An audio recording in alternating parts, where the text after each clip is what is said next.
దినాన అన్నిటికి మన హృదయంలో చోటు అనేది ఉంటుంది.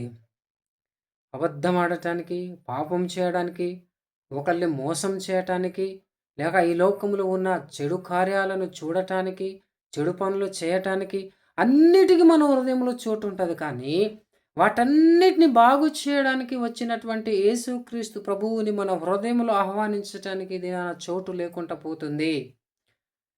ఈ సత్రము యొక్క అధికారి అనేకులను ఆ సత్రములో స్థలమిస్తున్నాడు. అనేకులు ఆ సత్రంలో నిండిపోయి ఉన్నారు. కానీ సృష్టికర్త అయినటువంటి దేవునికి, భూమిని, ఆకాశాన్ని, సమస్తాన్ని కలగజేసినటువంటి దేవుడు ఆయన యొద్దకు వచ్చినప్పుడు ఆయన ఏమాత్రము కూడా ఆయనను దేవునిగా భావించలేదు. లేక ఆయనను తన సత్రంలో స్థలము కూడా ఇవ్వలేదు. నిజానికి ఆయన క్షేమంగా ఉండటానికి, ఆయన ఆ ఉద్యోగం లేక ఆ సత్రం యజమానిగా ఉండడానికి దానికి కారకులు దేవుడై ఉంటాడు. కానీ అంత గొప్ప దేవునిగా ఆయన విడిచిపెట్టి అనేకులకు స్థలం ఇస్తా ఉన్నాడు. కానీ యేసుక్రీస్తు ప్రభువారిని ఈ దినాన స్థలం ఇవ్వట్లేదు. మన జీవితంలో కూడా భూమిని, ఆకాశాన్ని, సమస్తాన్ని కలగజేసి దేవుని స్వరూపమందు తన పోలికగా చేసుకొని మనల్ని భూమి మీద పంపించినటువంటి దేవునికి ఆయన మన పాపం కొరకు లోకానికి వచ్చినప్పుడు మనము కూడా ఆయనను పక్కన పెడతాన్నాం. అన్నిటికీ మనం ప్రాధాన్యత ఇస్తున్నాం.